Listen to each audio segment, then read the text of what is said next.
Welcome to a discussion of a fascinating document from Venice in 1355. It's the record of the interrogation in a Venetian criminal court of a person identified by the court scribe as Rolandino Ronchaia. Ronchaia, however, evidently preferred to be known as Rolandina. In responses to the judge's detailed questions, it was revealed that Ronchaia, who had a male body, had nonetheless for a number of years dressed, acted, and had sex as a woman. I'm Shannon McSheffrey, professor of medieval history at Concordia University in Montreal. Among my particular scholarly interests are gender and sexuality. I'm Ruth Mazo-Karras. I'm the Leckie Professor of History at Trinity College Dublin. My main research area is the history of gender and sexuality in the Middle Ages, and I'm currently working on the 4th edition of my book, Sexuality in Medieval Europe. And I'm Roisin Kosser. I'm Professor of History at the University of Manitoba in Winnipeg, Canada. And my research focuses on the history of men and women in 14th century central Italy, including over the past 10 years or so, the city and Republic of Venice. Roisin, why don't we start off by talking a little bit about the particular tribunal that Ronchaia was called before? What's the legal context in which this document was drawn up? Yeah, I think it's a good place to start. And I think that, first of all, we need to think about Venice as a place that was really interested in the regulation of its citizens from a fairly early point in the history of the Middle Ages. So the Venetians were very good at establishing bureaucratic institutions that would very directly police the activities of citizens at a time when that was really quite unusual. And so this document comes from an archive of a body that actually originated in the 13th century. And it's known as the Lords of the Night, or the Signore di Notte. And that word night should kind of give us a bit of a clue here that this was like a night watch. That's kind of how they started. So they actually would patrol, or their officials would patrol the city during the night hours, and their jurisdiction was very broad. They could really, catch people doing all kinds of different things. Certainly they were interested in moral offenses and what they called good behavior, but also they did apprehend people who were charged with, and charge them with murder and other kinds of very serious crimes. So, Roisin, what exactly was Ronchaia charged with by the Lords of the Night? Well, the charge in the record says the sodomitical sin. So this is the charge of sodomy. And I suppose we need to really define what sodomy was in the middle of the 14th century, because it's one of these concepts that's very elastic and very fluid through this period. It essentially means non-procreative sex in a kind of very, very broad way. And over the course of really kind of from this point forward into the 15th century, it starts to be defined, especially as sex between men.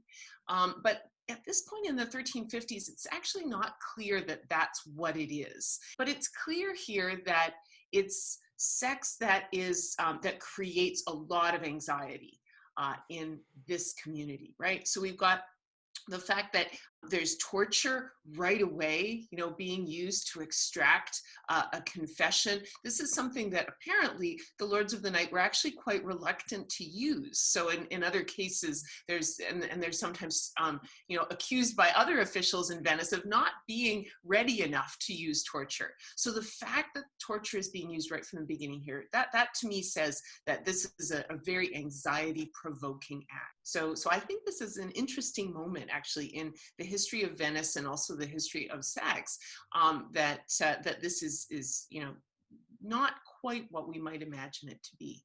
Now, Ruth, can you put Ronchaia into the context of Venice and of medieval Europe more generally as a sex worker?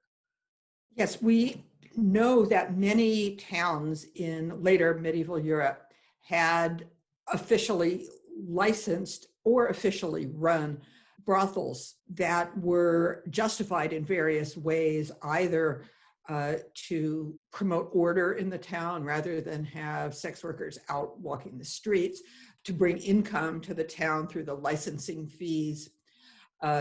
Venice had a officially licensed brothel from 1358.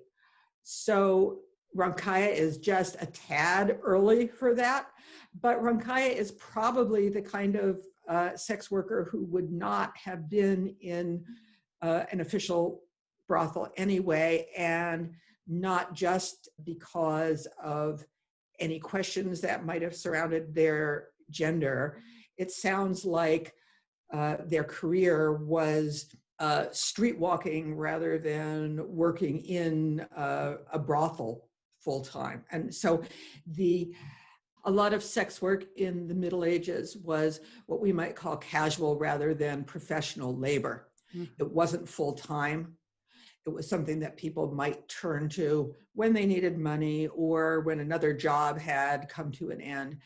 Even after the establishment of an official brothel in Venice, it doesn't mean that other sex work was completely hidden away, or everyone would have known where to go to look for it, including taverns such as where Ronchaia is said to have spent time. And in this case, there's so much emphasis on it, in a sense, is not because that the sex work itself is especially shocking. I mean, the Lords of the Night, I think, did prosecute prostitution sometimes, but rather that it's because it is the evidence that Ronchaia was having sex with multiple male partners, and that was the sort of the underpinning of the sodomy accusation. Is that there are periodic crackdowns on sex workers, right? Not just in Venice, but everywhere. Yeah. It basically means, hollowing them in, finding them, and letting them go again. Yeah. You wouldn't have this kind of extensive testimony.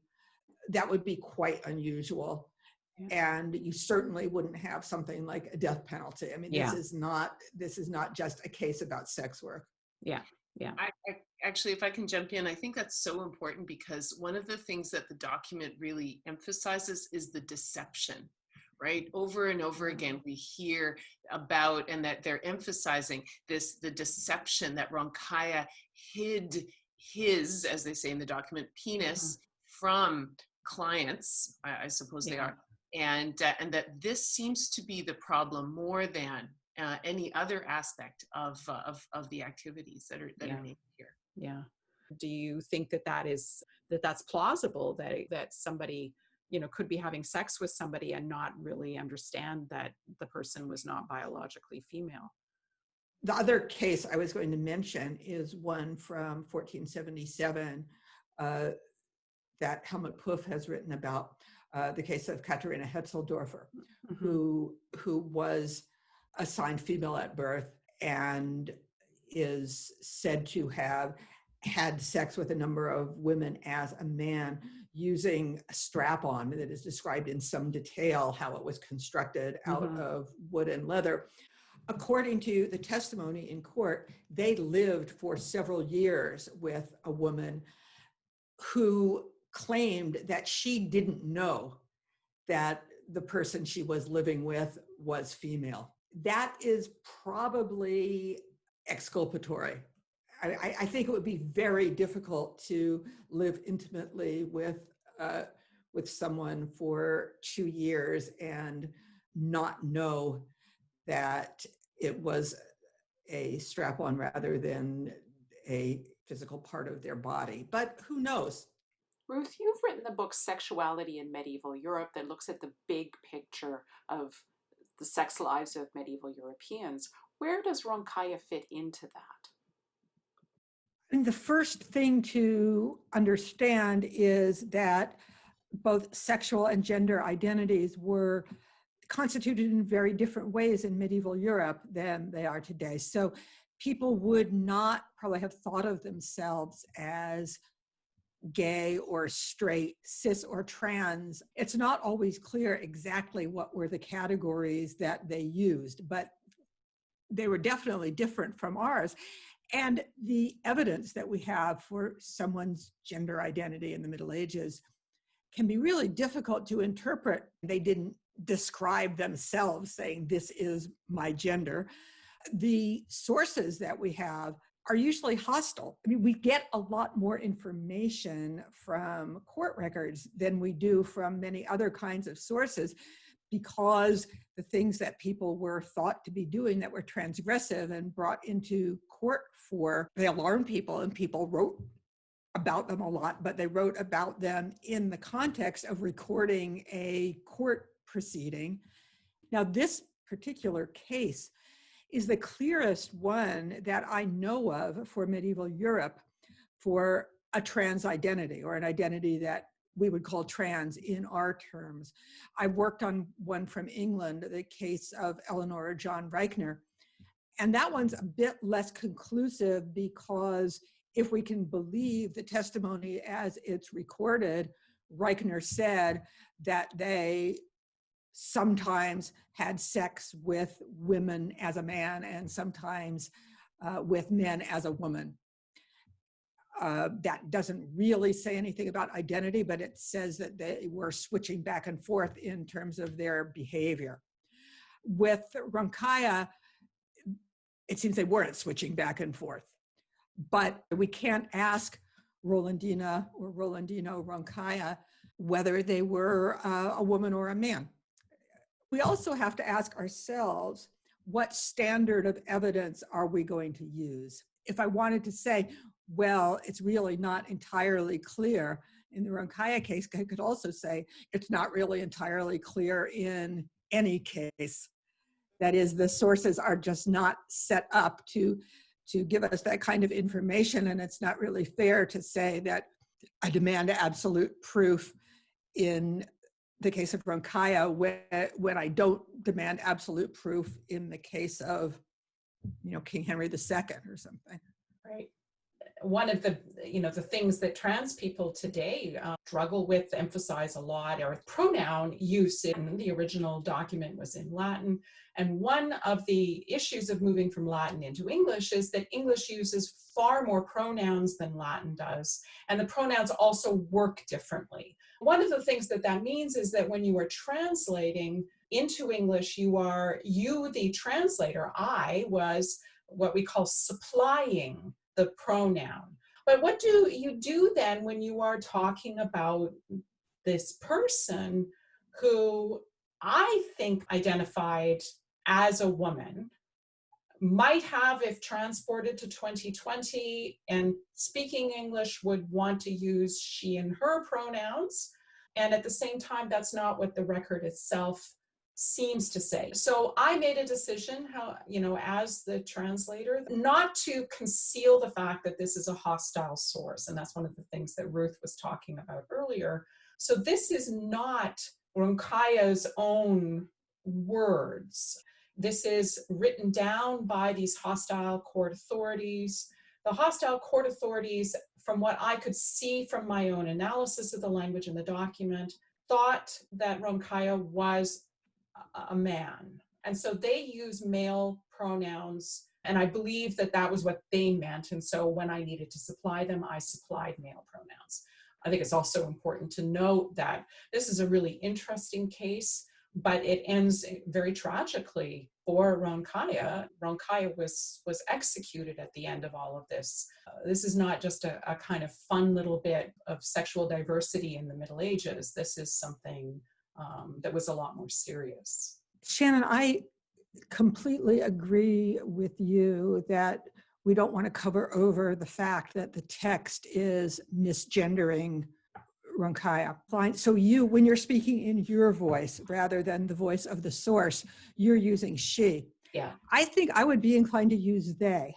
I think it's clear enough that this is not just, a man in woman's clothing, as the source seems to think that they are. But it could be a matter of the physical body. It could be a matter of sexual preference, or it could be a matter of gender. So as far as the physical characteristics, the text describes Ronchaia in some detail, and I suggested the possibility, not I think the likelihood, that Ronchaia was intersex.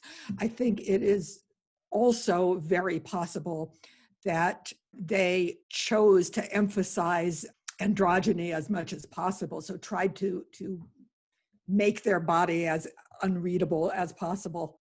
It could be a question of sexual preference. What I mean by this is that medieval discourses didn't really distinguish between what we would understand as sexual orientation and gender. So a man who has sex with other men, and particularly the bottom, would be identified in medieval sources as behaving as a woman.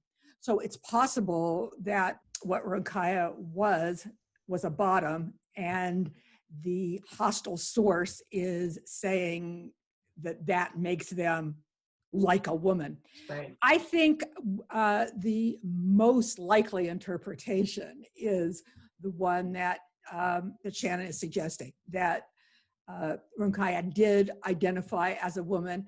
I would use they to leave it open, but I think I would definitely not use he, him pronouns. Yeah. I think she, her, or they are the open possibilities. I mean, except for using the male pronouns in translating a source, which is pretty clearly using them. Yeah, and I think that that's one of the things is that on the one hand, I think it's important for allowing us to read trans history into the past, to open up a space for identifying somebody as trans in the 14th century. It's not some kind of like newfangled thing in that sense. But at the same time, making it clear that for everybody's sexual identity or gender identity in this period, that we are always making a guess. None of us can ever be absolutely firm about any of that kind of thing, because we don't have the kind of evidence that is going to allow for that.